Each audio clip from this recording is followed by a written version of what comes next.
Hi guys, and welcome to a little video we've got here going.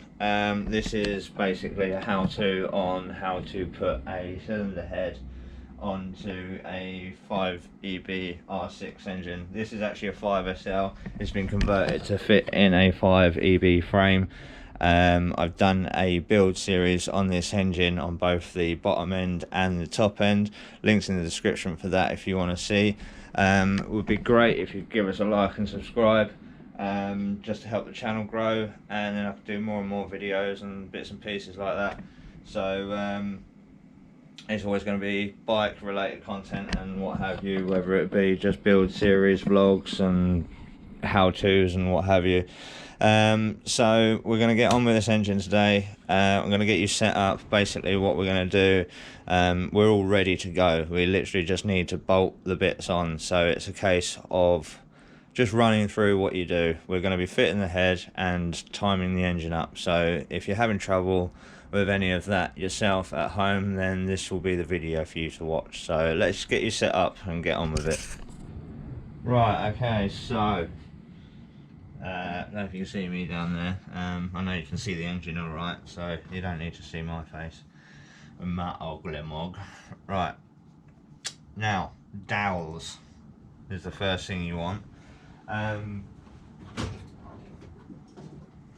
just noticed that this one is a little bit bent, and since I've got a whole drawer of them, I might as well replace it.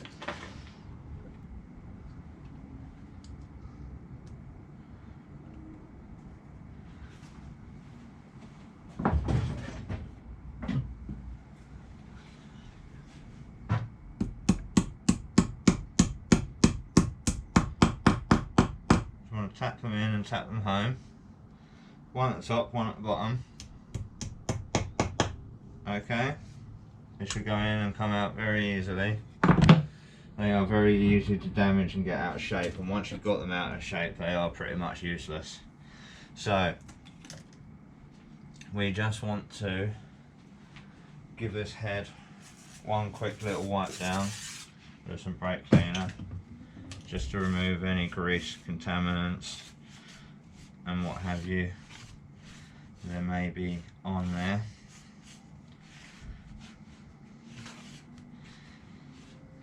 Okay, now you'll notice there's two pistons at the top, two at the bottom. This is known as TDC. Now for fitting the head, what we're going to do is just we're going to knock this back so that there is space, right? So all you want to do is just, you don't want to turn it backwards, just always turn it forwards, but you just want to knock it down so the pistons are away from the top, right? The top of the centre. And you've got to bear in mind which way you've turned it. So if you're always going forwards, you'll know that, you know, to get back to it, you need to just knock it back slightly. So next be our head gasket. Right, put our head gasket on there like that. Right, again, this sat around the workshop a little bit, so I'm just going to give it a little clean off. With a brand new gasket you wouldn't need to do this.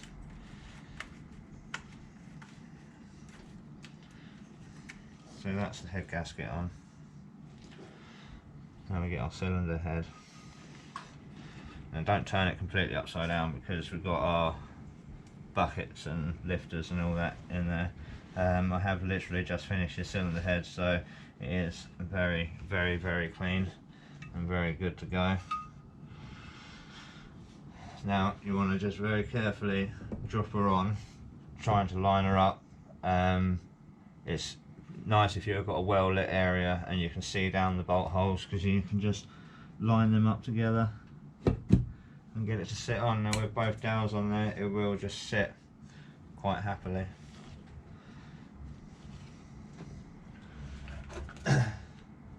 Now our bolts, you'll notice one is a little bit rusty on the top. These would have gone on the outside, so put them back on the outside. You might be tempted to put them on the inside to try and hide them and have a nice shiny new one on the outside, They are stretch bolts in a way, but they're not that tight, so you don't necessarily need to replace them every time. But yes, I say don't be tempted to put the rusty ones on the inside of the engine, because obviously no one wants rust inside their engine. It will eventually get washed off and it will eventually go around the oil galleries and potentially ruin your bearings, so you know you don't want to be doing any of that. So let's just get the rest of these in.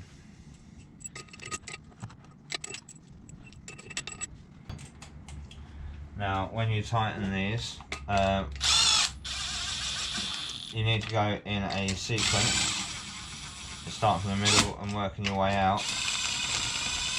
At first you just literally want to send them home without any, if you're using an impact gun like this, try not to let it impact, just let them go home. I've got it on the lowest setting, and only really half pulling the trigger. As soon as it stops, I'm stopping. Right, so they're all in there like that. Now the torque setting is 25 and then 51 Newton meters. So stage 1 on these bolts is 25 Newton meters. Stage 2 is 51 Newton meters. I just want to make sure these are all completely home. This one steps up slightly, it's poking up more than the rest of these. It is part of the casting process of the head. I think there's an oil way or a waterway that bolt would get in the way of if it was down as far as the rest of them, so Yamaha engineered it so that it's up a bit. When I first discovered that, I was slightly confused. It's nothing to worry about. So we set 25 Newton meters on our torque wrench.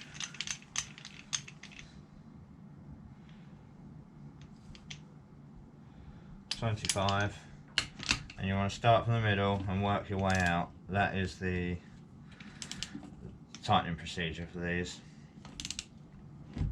And general rule of thumb for any head, if you don't know, it's just a safe way to go, really. So 25 Newton meters, go through them all.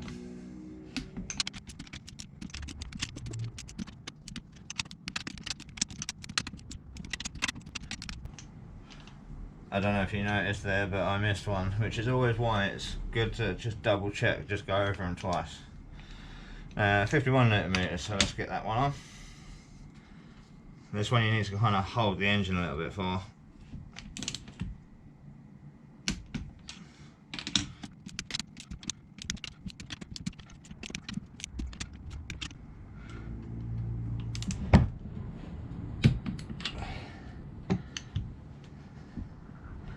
And there we go. Now we have these two bolts here,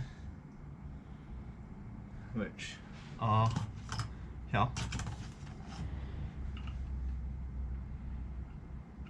These are 5SL ones.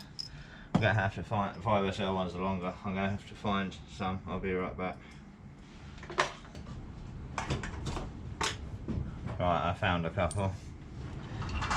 Yeah, let's say the 5EB ones are a hell of a lot shorter. I know it's a 5EB bottom end, 5SL bottom end, 5EB top end, but it's the actual length here on the head that's different. So bear that in mind.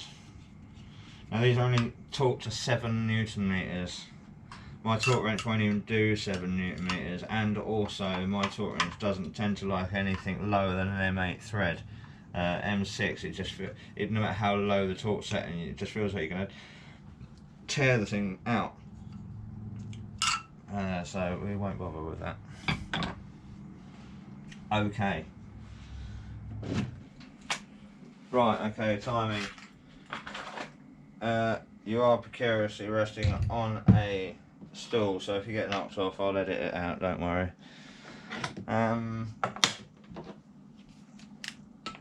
Timing. Now, we need our timing guides and chain and tensioner.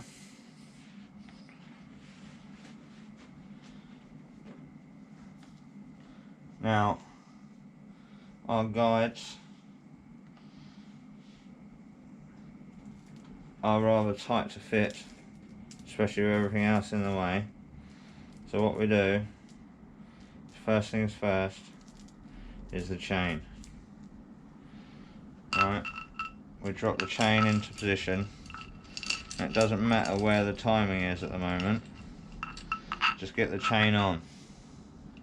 Alright, if you want to use something to hold the chain, then it's up to you, but yeah, probably best to, because it just drops through the bottom like that. So chain in again.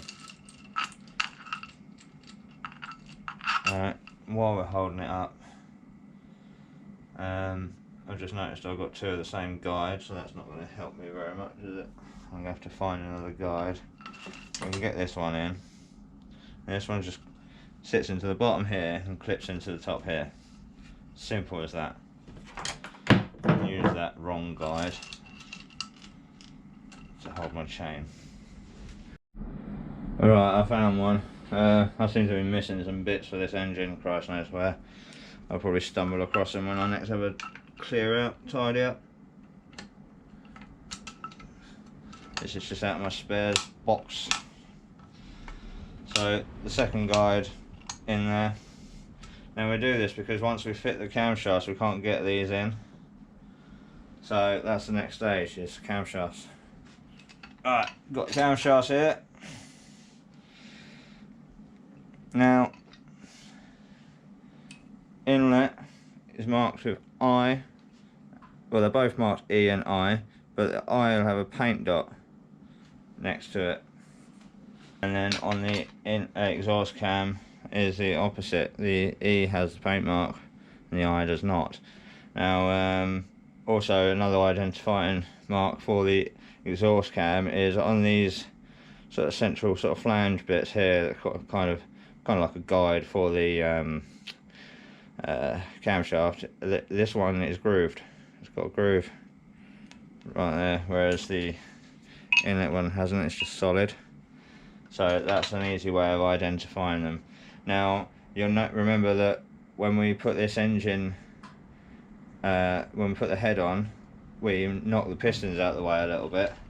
And that is for ease of fitment for the camshafts. Because if we now fit the camshafts, we can pretty much fit them not any which way. Obviously if we did fit them any which way, we'd be safe, we wouldn't cause any damage. But what we're doing is getting it as close to possible, close to time in time as possible, and then we just need to make small adjustments. Right, so the cams are in and they'll hold the chain in place for now. You want to keep the tension on this side, so you've got some slop on this side, because this is the tensioning side, so you want it to push the slack. Now, what we need to do is get a trigger wheel on there, because the trigger wheel has the timing mark for the bottom end. So I have a trigger wheel here. These crankshaft bolts ain't that tight, so don't go hammering at it with a gun when you do it back up. You just literally want to nip it up. Final result, you know, put a tiny little bit of Loctite, on there, just for peace of mind. Now, you just want it tight enough so that when you are working it with a spanner or anything, it won't come undone. Now here, where it says T, I'm going to move you and show you. There it says T and it's got a mark, line. Now that line you need to line up with this casing mark here. So this is where the casings, two casings join together. So that has got to be in line with that casing mark. Right, so we'll knock that round to there. You shouldn't really turn engines backwards, but it's alright for going a small amount. So you'll line that up there. That is now the bottom end in time. Right, so if we go and push these cams down any which way now, there's a good chance it'll bend some valves. Now with the inlet timing, with the cam timing, the E, which is painted, needs to point towards the exhaust. Right, quite simple.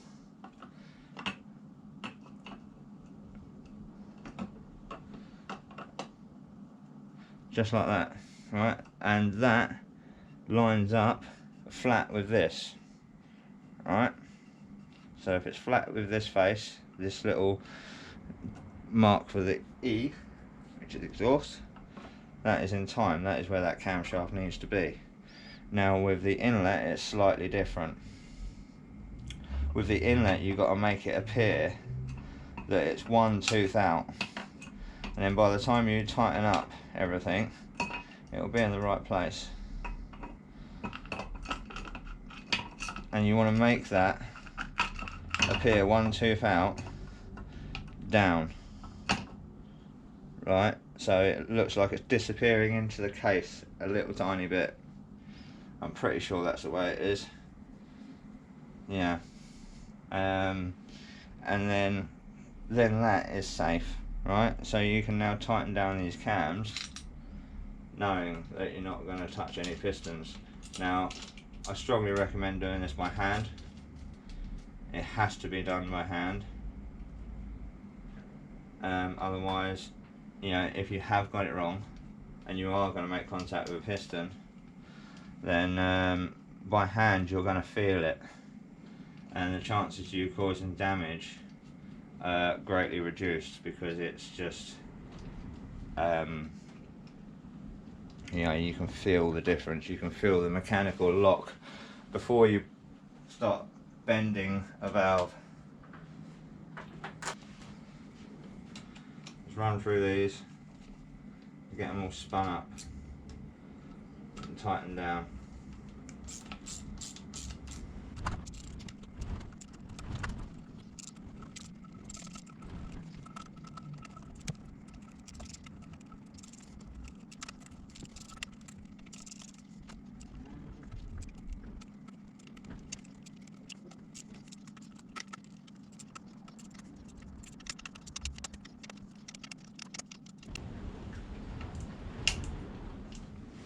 Right, now they're all nipped up. The torque wrench setting for those is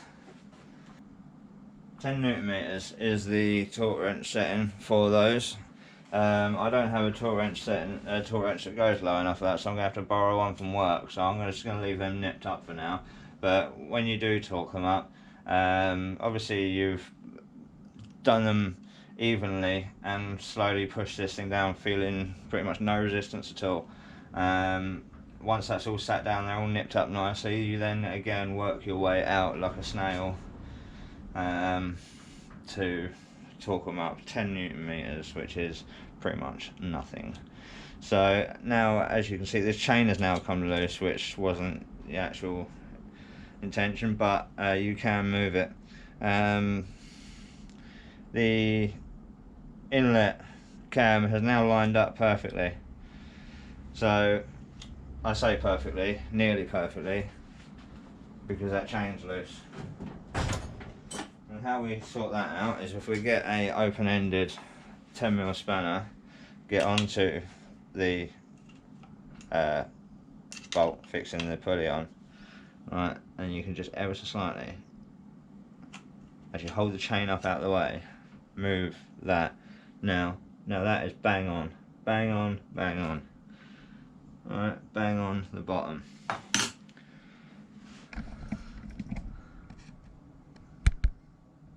There we are.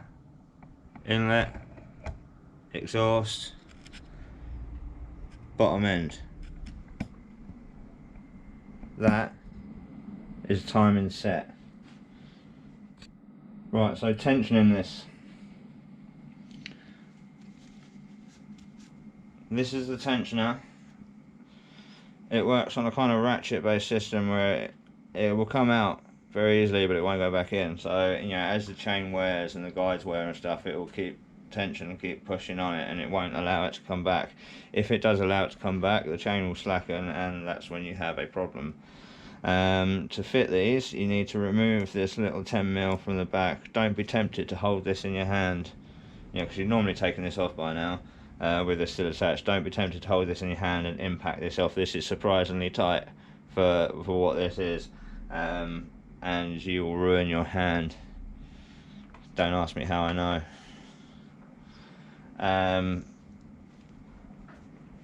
With these on here, you have up written on them, which goes without saying.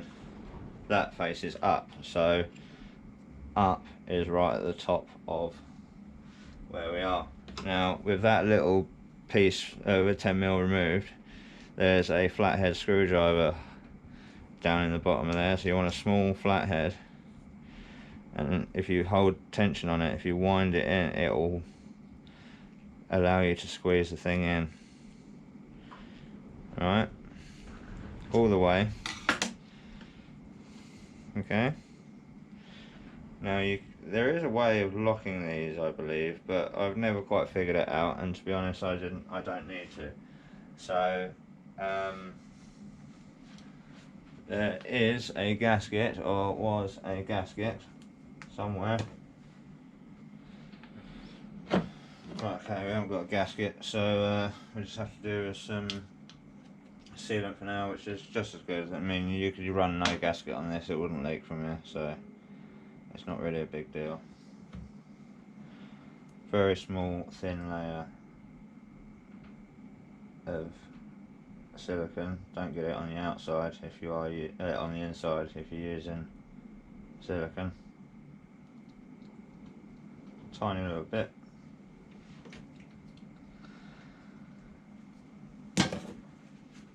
Now we get our tensioner. And what the bolts at the rear.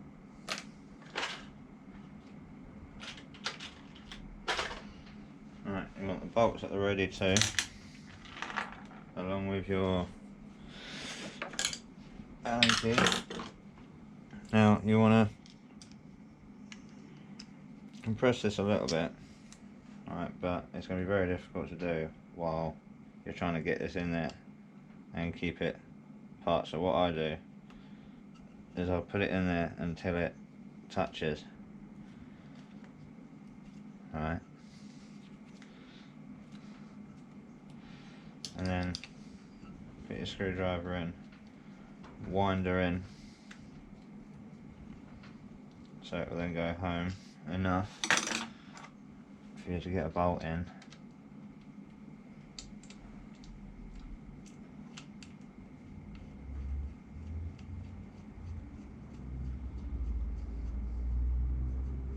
Making sure, remember, it's up is up.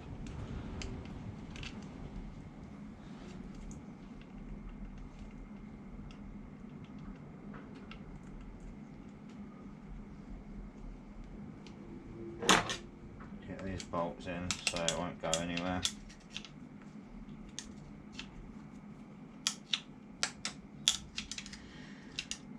Just like that. Now we want to get our screwdriver again, just wind it back in all the way off so it's really relaxed. Yeah, it's not even touching the guide, and you just want to do your bolts up the rest of the way, just like so, and then just pull your screwdriver out, and that is tensioned. So we do up our last bolt.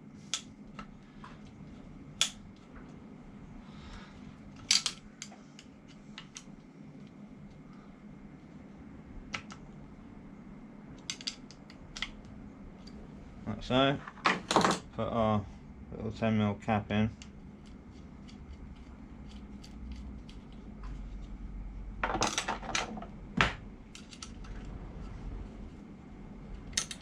Just nip that up. And there we have it. Now, one last step is just to get a spanner.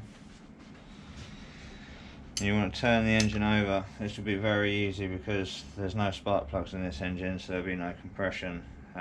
It's a freshly built engine as well, so the compression will be down until it's actually been spun over. So all you want to do is just turn the engine over at least 4 times. I'll go for around 8, just to be sure. And you're just making sure that none of the valves are going to come in contact with the pistons, and also once you have turned it all back over and put it back into position, it's lining all the chain and tensioning all the chain up. So you just want to make sure that it is all still in time once it's been round a few times. So that's 1, that's 2, that's 3, 4, 5, 6, 7, 8. Come around again.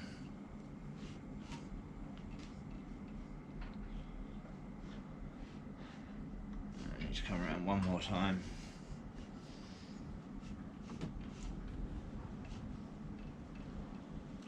Line the bottom up to the mark.